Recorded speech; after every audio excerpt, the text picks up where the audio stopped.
Qoftë lëvduar Jezu Krishti. Të dashur dëgjues të Radio Marisë së Kosovës, mirë se vini në emisionin ton kushtuar litanive të Zojës së bekuar. Sot ndalemi në një nga thirrjet më të ëmbla dhe më prekse të kësaj lutje, Nëna e dashur. Kjo thirrje na fton të sodisim zemrën e Marisë, një zemër plot butësi, mirësi dhe dashuri të pafund për secilin prej nesh. Në një botë shpesh të trazuar dhe të ftohtë, figura e saj qëndron si një strehë paqeje, si një nënë që pret, dëgjon dhe nuk lodhet kurrë së dashuruari. Le të hymë sot në këtë mister të bukurisë së saj shpirtërore dhe të dashurisë së saj amnore, duke u përpjekur jo vetëm ta njohim më mirë, por edhe ta duam më shumë dhe ta imitojmë në jetën tonë të përditshme.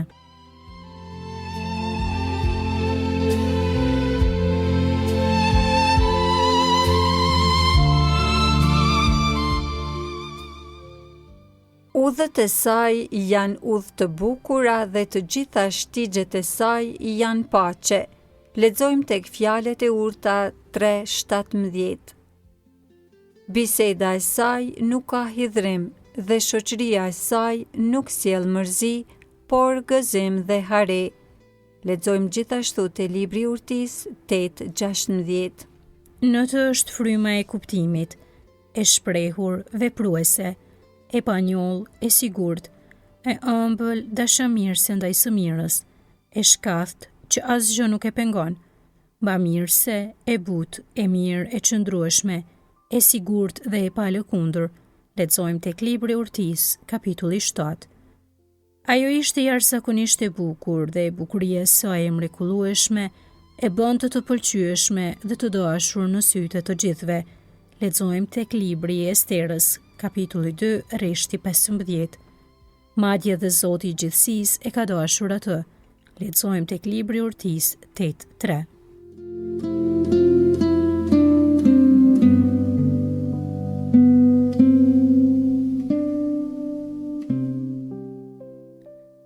E dashur. E dashur është ajo që meriton dashurinë. Fjala rrjedh nga latinishtja amabile, e cila vjen nga folja amare, që do të thotë të duash. Mund të themi e dashur ose e dashur për të dashur, por e dashur shpreh një cilësi më të thellë dhe më të lartësuar. E dashur do të thotë e denjë për dashuri, do të thotë të ketë cilësi zemre që e bëjnë një person tërheqës për tjetrin. Ajo shpreh një ëmbëlsi natyrore, për zemërsi dhe mirësi që bëjnë një person të admirohet, të pranohet në rrethin e miqve dhe të bëhet objekt i një vëmendje dhe dashurie të veçantë. Ky admirim rritet sa më shumë që personi bëhet i njohur nga afër, sepse me përjashtim ndoshta të dashurisë prindrore, nuk ka dashuri të vërtetë në zemër për një person krejtësisht të panjohur. Arsyeja është se vullneti, shfaqja kryesore e të cilit është dashuria, është një fuqi e verbër dhe mund të drejtohet vetëm drejt asaj që mendja e paraqet si të mirë. Prandaj, sapo mirësia dhe butësia një personi të vlerësohen, ai person do të dashurohet pikrisht sepse është i dashur.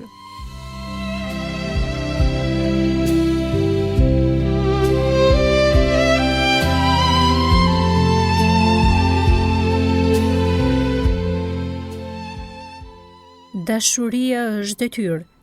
Me qenë se është e natyrshme për njeriu të kalojë nga e njohura tek e panjohura, nga e ndjeshmja tek e mbindjeshmja, nga e dukshmja tek e padukshmja, titulli i Marisë Nëna e dashur mund të bëhet një forcë e gjallë, vepruese dhe dinamike, drejt një dashurie të qëndrueshme ndaj Virgjërës së bekuar, nëse hedhim qoftë dhe një vështrim të shkurtër mbi dashamirësinë e një nëne toksore.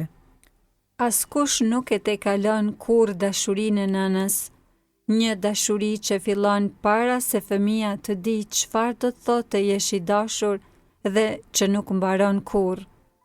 Fëmia ka ndjerë që në fillim krahet e saj të butë rreth vetës. Ka dëgjuar zërin e saj qetësues dhe ka soditur 2 sy plot adhurim.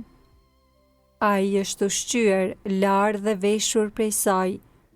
Në të ka gjetur një nënë që është njëkohësisht mike, ngushëlluese, gjithçka për të, pjesë e vetë jetës së tij, të cilën e ka quajtur shumë e shumë herë personin më të mrekullueshëm në botë. Kjo dashuri bisore dhe ajo prindërore merren si të mirëqena dhe janë tepër të shenjta për t'u ekspozuar. Hyi është pafundësisht i dashur, sepse zotron në mënyrë të pafund çdo gjë që është e dashur. Qenjët e krijuara janë të dashura në masën që marrin pjesë në përsosmërinë e hyjit. Pas hyjit, nëna e hyjit është më e dashura, sepse ajo është më e përsosura ndër të gjitha krijesat. Vetë hyji e do atë mbi të gjithë krijimin e tij. Një nga arsyet që bën Marin nën fort të dashur është bukuria e saj. Në një epokë të magjepsur pas bukurisë së jashtme, pamjes dhe dukjes, është e përshtatshme të sodisim bukurinë e vërtetë. Maria është ajo bukuri e vërtetë. Përfundimet në të cilat arrim mund të na nxisin të heqim dorë nga kërkimi i bukurisë së kotë dhe të bëhemi më të bukur, duke u bërë bijtë e saj të dashur përmes dashurisë dhe imitimit të saj.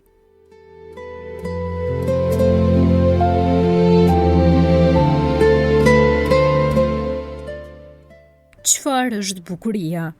Sipas Shën Toma Akuinit, bukuria është ajo që kënaq me vetë shikimin ose perceptimin e saj. Hyi është autori dhe prototipi i çdo bukurie. Ai është vetë bukuria. Ai e ka bërë botën kaq të bukur me qiellin e saj plotyje, me peizazhet magjepsese, me malët e luginat, lumenjtë e liçenet, lulet dhe zogjt.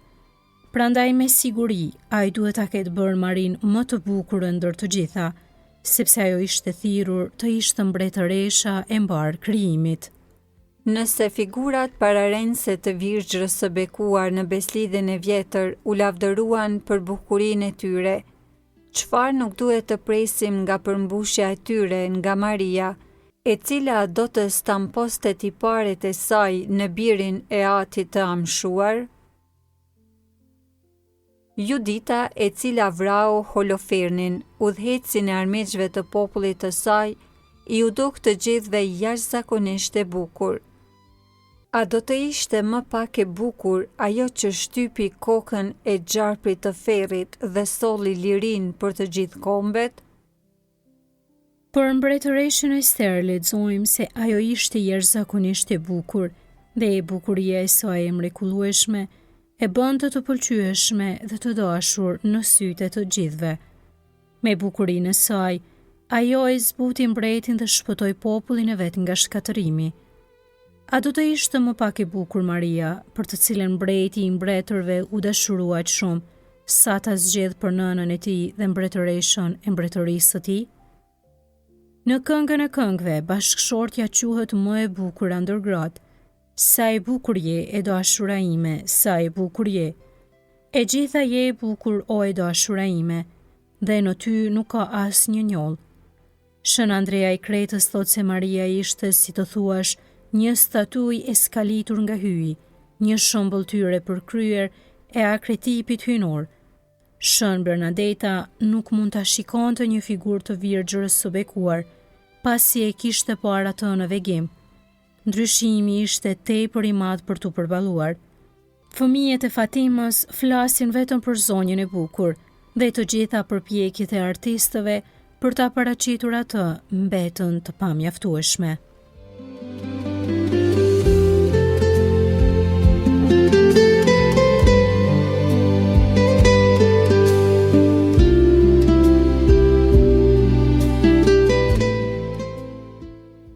Bukuri fizike apo shpirtërore? Bukuria fizike tejkalohet nga bukuria e shpirtit, bukuria e pafajësisë, e virtytit dhe e shenjtërisë. Aty ku kjo mungon, aty ku mëkati ka lënë gjurmën e vet në fytyrën njerëzore, nuk mund të flasim më për bukuri të vërtet. Mund të ketë një zbukurim joshës, pamjen e jashtme të ndjeshmërisë, por diçka do të mungoj. Pasqyrimi i bukurisë së përhershme, gjithnjë e vjetër dhe gjithnjë e re. Bukuria shpirtërore është pjesëmarrje në bukurinë e hyjit. Pikërisht për këtë arsye, shenjtrit na thonë se po të mund të shihnim një shpirt në gjendjen e hirit shenjtrues, do të vdisnim nga kënaqësia.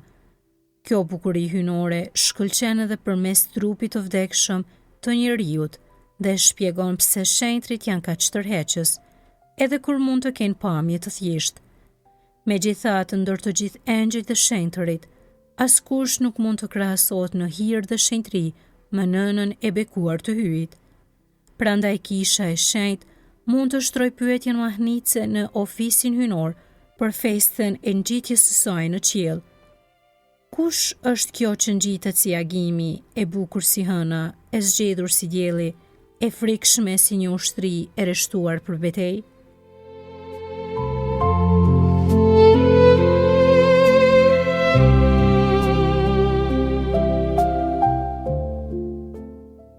Ejani tek unë.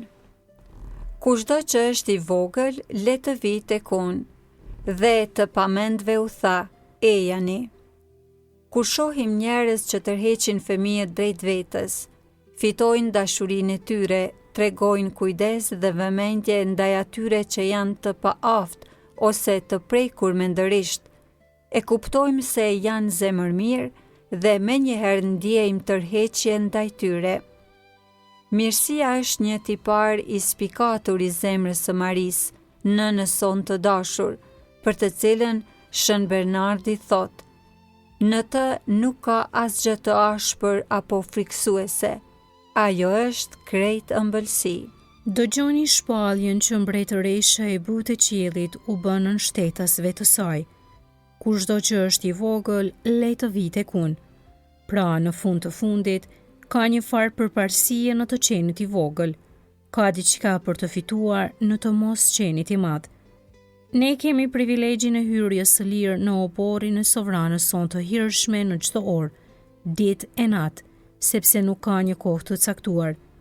Mjafton t'i paraqesim shpurës së saj engjëllore se jemi të vegjël dhe kemi ardhur me ftesën e posaçme të mbretëreshës. Dhe kush do të mund t'i rezistoj besimit të thjeshtë të një fëmije? A nuk do të hapën krahet e nënës sonë të dashur për të na pritur?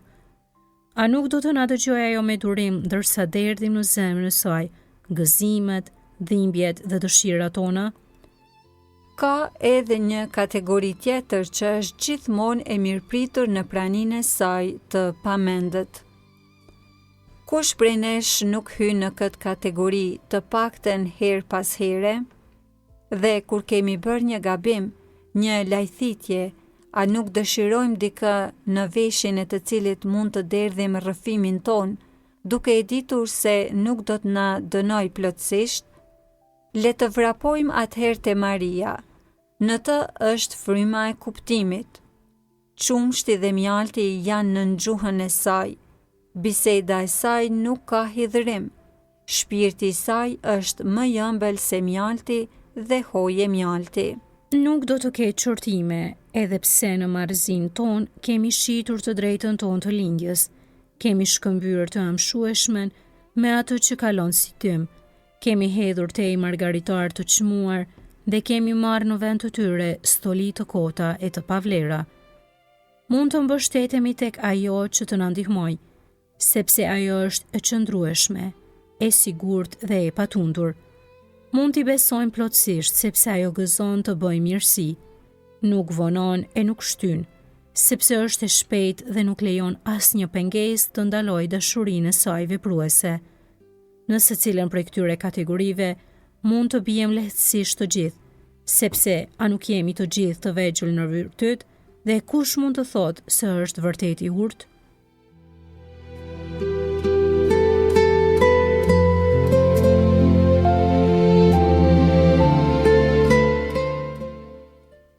Studioni atë nën fort të dashur.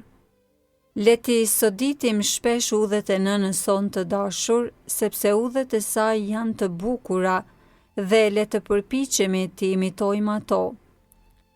Lexojmë për figurën e saj pararense mbretëreshën Ester, se ajo ishte jashtëzakonisht e bukur dhe bukuria e saj e mrekullueshme e bënte të pëlqyeshme dhe të dashur në sytë të gjithëve. Por duhet ketë pasur diçka më shumë se bukuria e jashtme, që e bënte aq të dashur për të gjithë, sepse edhe Vashti ishte shumë e bukur, por askund nuk thuhet se ishte e dashur prej të tjerëve. Ku qëndronte ndryshimi? Vashti ishte krenare, kokfort dhe e pabindur, ndërsa Esteri ishte vetmohuese, pa kërkesa dhe një shembull bindjeje. Aq po kujdesej ajo për pamjen e saj personale, sa nuk zgjidhte vet as veshjet, por ishte e kënaqur me atë që i jepej.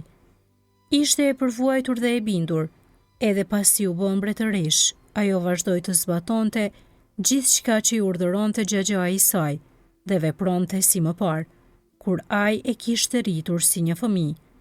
Ndërsa dashuria e saj vetmohuese ishte aq e madhe, sa vuri në rrezik pa kënaqësinë e mbretit, madje edhe jetën e vet për hir të popullit të saj. Tani Maria, nëna jon fort e dashur, i tejkalon të gjitha këto cilësi. Bindjen dhe përvojtrinë e saj ndaj shën Jozefit e shohim në gatishmërinë me të cilën shkoi me të në Betlehem, edhe pse kjo i kushtoi shumë.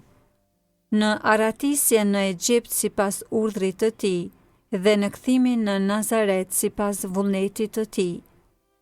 Ajo ishte gjithmonë e gatshme të lindte veten më njan për të ndihmuar të tjerët dhe siç e dim, ndërmjetëson vazhdimisht tek hyi për ne, popullin e tij. Asnjëherë nuk duhet të kemi frikë nga një shikim i ftohtë apo i largët nga Maria, kur i drejtohemi si nënës son. Sytë e saj janë si sytë e pëllumbit, përtej asaj që fshihet brenda. Drita e shpirtit shenjtë, bashkëshorti i saj, që zbriti mbi të dhe u shfaq në trajtën e pëllumbit, rrezaton prej tyre. Ata ndriçohen nga zjarri i dashurisë, që ai, shpirti i dashurisë, ka ndezur në të.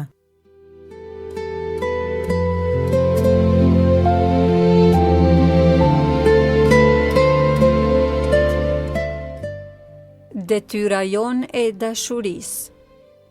Dashuria ndaj hyjit është urdhërimi më i madh i ligjit. Hyji duhet të dashurohet mbi çdo krijesë, për shkak të përsosmërisë së tij të pafund. Mësimi katolik na mëson se sa më shumë një person të marr pjesë në përsosmërinë e hyjit, aq më shumë meriton dashurinë tonë. Prandaj, përfundimi i thjeshtë i teologëve është se engjëjt dhe shenjtrit në qiell duhen dashur më shumë se çdo njeri në tokë përveç hyjit. Megjithatë, ndër të gjithë engjëjt dhe shenjtërit, askush nuk është aq afër hyjit dhe nuk merr pjesë aq shumë në përsosmërinë e tij, sa nëna e bekuar e hyjit. Prandaj është detyra jonë ta duam atë, pas hyjit mbi çdo krijesë tjetër. Ne jemi bijtë e Maris, duhet të jemi bijtë të dashur dhe të dashur për nënën fort të dashur. E dëshmojmë dashurinë tonë ndaj saj përmes mendimeve të shpeshta plot dashuri. Virtytet e saj të mrekullueshme janë një burim i pashtershëm drite dhe frymëzimi për një jetë të shenjtë. Mendimet e dashurisë lindin dëshira dhe vepra dashurie. Ne mund të lusim çdo ditë ruzaren, litanit dhe lutje të shkurtra. Mund të kremtojmë festat e saj me gëzim fëmijëror dhe ka mënyra të panumërta për ta nderuar atë, sepse dashuria është krijuese. Një dashuri e tillë na çon në imitimin e virtyteve të saj, dhe këto virtyte do të formojnë gjithnjë më shumë në ne, ngjashmërinë me nënën tonë qiellore, dhe do të na bëjnë të pëlqyeshëm në sytë e hyjit. Ngjashmëria me Marin është ngjashmëri me birin e saj hyjnor, dhe ngjashmëria me Jezusin është shenjë e paracaktimit, sepse ata që ai i paranjohu dhe i paracaktoi të bëhen të ngjashëm me shëmbulltyrën e birit të tij. Lexojmë tek letra Romakëve 8:29. Ata që nuk e duan Marin nuk kanë vend në qiell, nuk përputhen me bashkësinë qiellore, sepse në qiell të gjithë e duan Marin. Ati e do si bijen e tij më besnike, biri e do si nënën e tij virgjër dhe bashkëpunëtore besnike në mundimet dhe vuajtjet e jetës së tij. Shpirti Shenjtë e do si bashkëshortën e tij të panjoll, dhe të gjithë engjëjt dhe shenjtërit e duan si mbretëreshen dhe nënën e tyre të lavdishme. Nën fort e dashur, të dua, shtoje dashurinë time për ty.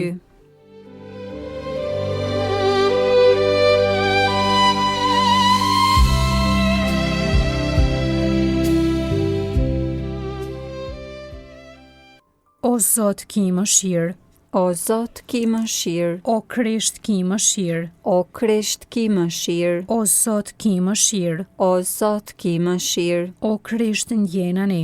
O Krisht, ndjena ne. O Krisht, dëgjona ne. O Krisht, dëgjona ne. Ati prej qiellit hy. Ki mëshirë për ne. Biri shëlbues i botës hy.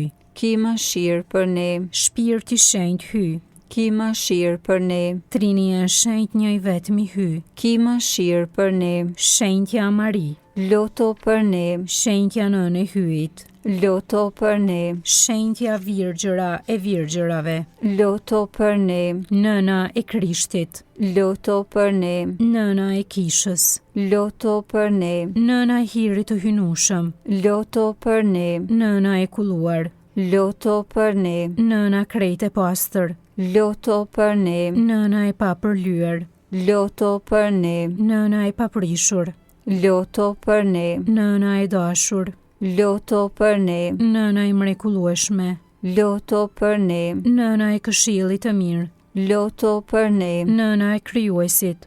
Loto për ne. Nëna e shëlbuesit. Loto për ne. Virgjëra e nderueshme. Loto për ne. Virgjëra e lavdëruar. Loto për ne. Virgjëra e pushtetshme. Loto për ne. Virgjëra e mëshirshme. Loto për ne. Virgjëra besnike. Loto për ne. Pasqyrë drejtësie. Loto për ne. Selia e dijes. Loto për ne. Shkaku i gëzimit ton. Loto për ne. Visari përshpirtshëm. Loto për ne. Visari nderueshëm. Loto për ne. Visari zgjedhur për shpirtërie. Loto për ne. Drandofilja e mrekullueshme. Loto për ne. Kulla e Davidit. Loto për ne. Kulla e Fildisht. Loto për ne. Shtëpia e artë. Loto për ne. Arka i beslidhjes. Loto për ne. Dera i qiellit. Loto për ne. Ylli i mëngjesit. Loto për ne. Shëndeti të sëmurve. Loto për ne. Streha e mëkatarve. Loto për ne. Ngushëllimi i të pikluarve. Loto për ne. Ndihma e të krishterëve. Loto për ne. Mbretëresha e engjëjve. Loto për ne. Mbretëresha patriarkëve. Loto për ne. Mbretëresha e profetëve.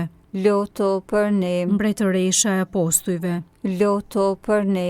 Mbretëresha e dëshmorëve. Loto për ne. Mbretëresha e dëshmitarëve. Loto për ne. Mbretëresha e virgjërave.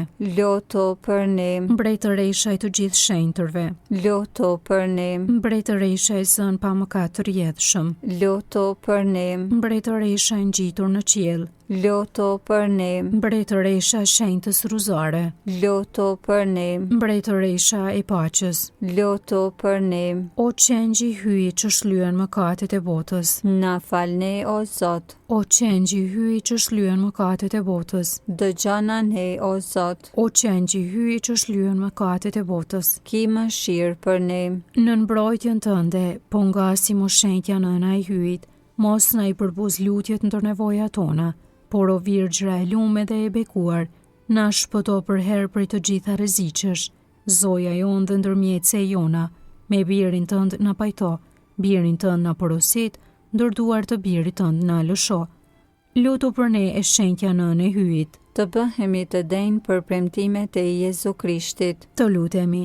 Jepna ne shërptorëve të tu, po të lutemi o Zot, Ti gëzohemi për herë shëndetit të shpirtit dhe të trupit, e në përmëndërmjetësi të së madhërishmës dhe gjithmonë Virgjërës Mari, ti shpëtojmë trishtimit të tashëm dhe ti gëzohemi gazmendit të amshuar, në për Krishtin Zotin ton. Amen.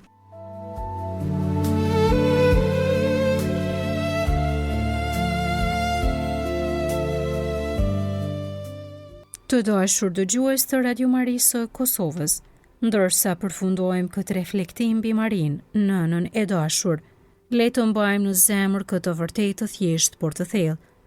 Ajo është gjithmonë pranesh, gjithmonë e gatshme të na dëgjoj, të na ngushëllojë dhe të na udhëheq drejt birit të saj. Le të mësojmë ta dua më shumë, jo vetëm me fjalë, por me jetë, duke imituar virtytet e saj, përvojtrinë, butësinë dhe dashurinë e saj pa kufi, sepse sa më shumë t'i afrohemi Marisë, aq më shumë i afrohemi Jezusit.